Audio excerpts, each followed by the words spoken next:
ভাই আমি মোট চাই না দুতলা বিল্ডিং থেকে পড়ে পড়ে কি ভাই হাত ভেঙে গেছে, দুই হাত ঠ্যাং দুই হাত ভেঙে গেছে, ভাই উঠতে পারছি না। যাই এসে এরকম ভাই দেখে ধরে ধরে তুলে খাবার নাইকে তার জন্য মুড় খা আসি, সেই ভুক লাগছে। জয়দুর বিস্কুটটা দেখি জয়দুর ভাই তাহলে মোট খাচ্ছি টাকা পয়সা নাই, কি কিনে খাবো?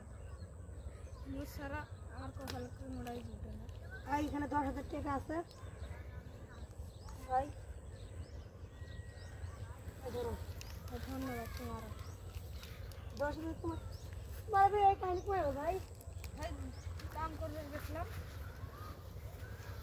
ছোটবেলা থাকে কাম করতেছি, আমার বাবা মা মরে গেছে, তাই এই কাম করতে যা দুতলার বিল্ডিং থেকে পড়ে গেছি, যা এই দশা আমার হয়েছে। ভাই ভাই আমার কাছে একটা আমরা অফিসে যাব আরেকদিন দেখা করবো হ্যাঁ ভাই।